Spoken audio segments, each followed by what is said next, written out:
my dog Kaya. I thought you legitimately were gonna work out.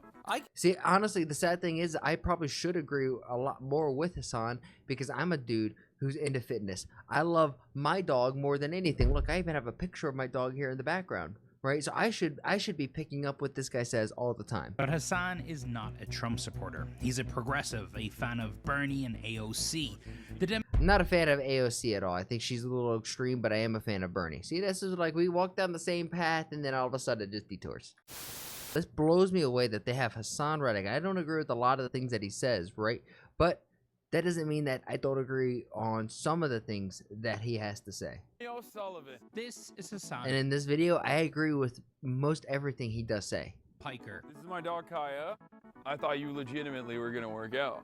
See, honestly, the sad thing is I probably should agree a lot more with Hasan because I'm a dude who's into fitness. I love my dog more than anything. Look, I even have a picture of my dog here in the background, right? So I should be picking up what this guy says all the time. Do some weights. He's a social media And this guy's like, this guy came to interview and Hasan's like, yeah, you come work out with me, we could chat and whatnot. And he's like, sure. And he's like, nah. superstar with almost 3 million followers on the video streaming platform. Yo, you know this guy is never on Twitch because who the hell uses it on light mode? Everyone uses this shit on dark mode. Twitch. They're eating the pets. Yeah, what a time that we live in, huh? They're eating the pets. They're eating the dogs. This is that whole They're coming for your cats. masculinity thing people are talking about, huh? And he's part of a growing Is they saying that's the masculinity that we're talking about now? Is that what I'm seeing? But is this dude part? and he's part of a growing group of streamers and podcasters reaching young men online, a space Trump tapped I'm liking what I'm seeing though from Hasan. Some deficit push-ups, some weighted deficit push-ups. Now we got a hex bar doing some deadlifts with the hex bar. Maybe the weight is a little light on this, but I'm sure he's going for some reps. into to reach young male voters. Having a hex squat like this in your place is actually insane. Just punch in, then you won't be able to see that. When I have my own house and whatnot, I will have a stream set up like this in the gym and everything. It's gonna be fantastic. He's not doing any weights. But Hasan is not a Trump supporter. He's a progressive, a fan of Bernie and AOC. I'm not a fan of AOC at all. I think she's a little extreme, but I am a fan of Bernie. See, this is like we walk down the same path and then all of a sudden it just detours. Democratic Party even invited him to the DNC in August. But they also kicked him out of the DNC when he got there. One thing we've been hearing for weeks now is that the left needs a Joe Rogan. Yeah. I don't think that the Democratic Party can podcast itself out of this issue. Joe Rogan, he endorsed Bernie Sanders in 2020. Maybe they should do an autopsy on why he left the party. That is so... I agree with him so much there. I don't think... You know, if you're battling an opponent, you're not trying to beat your opponent at their own game, right? You go in with your game plan and execute on your game plan and see where the other team is weak and where they have strengths at, you have a counter. And when they're weak, that's where you exploit. And understand why why Joe Rogan left the Democrat and why he wasn't a Republican in the first part. Figure out some of those things and be honest with yourself. Do it with a discerning eye and figure it out. But with Hasan here, I 100% agree with everything he says here. I like to work out. I'm very bro-y. A lot of people look at the optics of that and they don't like it. They think like, oh, well, he's a little toxic, isn't he? And they don't really listen to what I have to say because I'm significantly more progressive than the average Democratic campaign. Yeah, I've heard you say when it comes to stuff that guys like, you know, you seek that stuff out online, whether it's watching a streamer, whether it's watching guys talking about working out and fitness. You say that the right wing just dominates that space. Yeah. Why? It's because the other side demonizes it completely. If you're a Caucasian dude, or if you're a dude who is into fitness, maybe starting up their own business, having a family and providing for the community, you're shunned, you're toxic, you're deemed to be like oppressive, and that if you do succeed, it's because the system has oppressed others so that you can't succeed. Not anything based off of your merit and the work that you put in. Those are the reasons why. It has nothing to do with that. Like Hasan is a fit dude who likes to work out. He's an attractive guy who's like super cerebral. Thinks like that in itself shouldn't be seen as a right or left wing. That should just be seen as a dude who's trying to get after it. I may not agree with everything he says, but I could respect the work that he's putting in. Well, I think that's why I started on Twitch, right? I know for a fact that the video game space is like people who consume this culture, people who are a part of this culture, are not all right wing. I wanted to showcase to people that like, no, you can be a progressive person, you can be a leftist, and like have fun at the same time. This is true. The left take themselves a little too damn seriously. When we think about online gamers, and I'm thinking even the COD space, we're all nerds, right? Let's be honest with ourselves. We're all nerds. We're all a little introverted, but with Discord and our ability to socialize, we do really kind of look out for our community and kind of have like good small. I shouldn't even say small because now I'm thinking of like Tim the Tatman and Zuma. But you look at those communities. There's a lot of support and love internally where people help each other through, and it's a very social thing what brings people together. I don't think that should be a left or right thing. I think that the left should capitalize on something like that. How many people were watching your live stream on election? Sorry, I kind of got a little distracted there. Nice. The total unique number was 7.5 million. 7.5 million just from Hasan. We're talking numbers.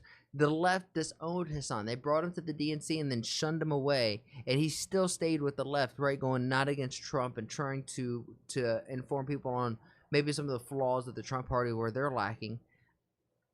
And the left just completely ignored it. There's a general sense that when it comes to the world of podcasts, alternative media, I don't even know what you want to call it, that Trump did a much better job at that than Democrats and Harris. Absolutely. I think that's true. I was a naysayer early. When I saw the Aiden Ross collab, I thought this doesn't have motion. So this is I think he's just an Aiden Ross hater. Right? I don't think Hasan is a big fan of Aiden Ross. So I think there's a little bias in that answer. Was that a gunshot? What the hell was that? This is Trump with Aiden When Ross. Trump went on Aiden Ross's stream, I was like, it was awkward. It was weird.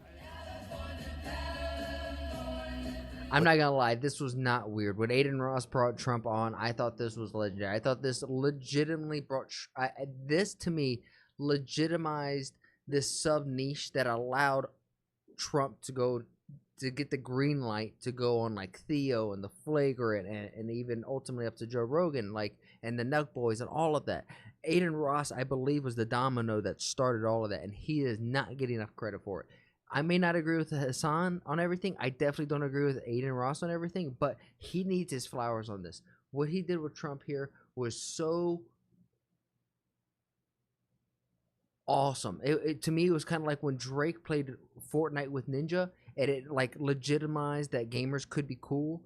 This was the sense that streamers and podcasting, all of this, was a legitimate thing that needs to be taken seriously. It's no longer the sub niche culture. It is culture. It is the future, and it is here. It is the future because it is here. We're doing it now, tomorrow, and the next day. While mainstream media has consistently laughed in our face, spit in our face, and just lost our trust. But then I saw Trump on Theo Vaughn, and he started talking about cocaine, and I was like, uh-oh, this humanizes him.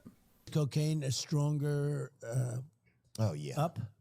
Yeah. Cocaine will make So you're way up with cocaine more than anything else you can think of. Cocaine will turn you into a damn owl, homie. You know what I'm saying? It'll. Harris Hoo-hoo!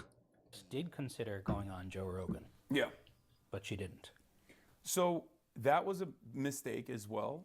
He's like, every decision that the Kamala Harris campaign made ultimately was a mistake. It was the wrong decision. If they thought right, the answer was left, and if they thought left, the answer was right. I think, because Joe Rogan can't deliver adversarial interviews if his life depended on it. That's where we disagree. I think Joe Rogan, having the background that he is with cage fighting and mixed martial arts and jiu-jitsu and UFC and being a stage comedian, knowing how to roast people, I think he could be as argumentative and combative as he wants. But that's not the point of his podcast. He doesn't have a gotcha podcast.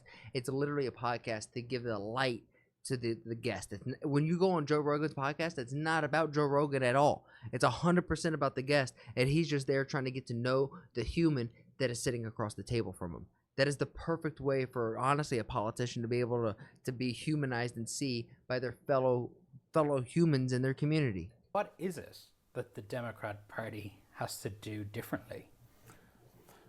Well, I think that they need to change their policies. It's a policy thing. Yes, it's 100% a policy thing. 'Cause Which I'll is say, the right- boring, which is the boring answer. Although it would be very self-serving for me to say, I'm the left's Joe Rogan, the Democratic Party should give me millions of dollars. He is right. He is a very fit dude, great at conversating, young guy, talks progressive, populist ideas, and he pulls massive audience and massive numbers. He is for sure the left's Joe Rogan, but they're not going to give him that credit because they didn't come up with it, and that's the issue. They're so self-ejaculating that they have to, like, it has to all be from them and spawned from them. They can't have this thing outside spawned from here that has this shit in the corner representing them because they're too serious. That's not going to solve this problem. What will solve this problem is if the Democratic Party actually adopts real left-wing economic populist messaging instead of purposefully avoiding that stuff because they're terrified of upsetting their corporate donors. I think Trump speaks to male insecurities better, and I think Trump speaks to the anger that people have, whereas the other side of the political spectrum does not speak to that anger at all. There's been a lot of controversy around you. Yes. The way you talk about Israel is viewed by some as anti-Semitic. Yeah. Are you anti-Semitic? Of course not. The real problem here is that I'm an anti-Zionist. The real problem here is that I'm extremely critical of Israel and all of the information that's readily available, especially on social media for so many people that don't necessarily rely on mainstream media any longer to get their information. And that's why you see this generational gap. If you're over the age of 35, you're still operating on the old boundaries. You're like, no, Israel's the most moral democracy in the Middle East. Maybe. Over 35? I don't know. I'm 30, but maybe it'd be more like 45. But I think he is right. I think there is this generational gap with people growing up on phones, using Discord, being on Twitter, playing games. Like, there's this whole generational gap that just seems hard to bridge. And I don't know if it ever will be truly bridged.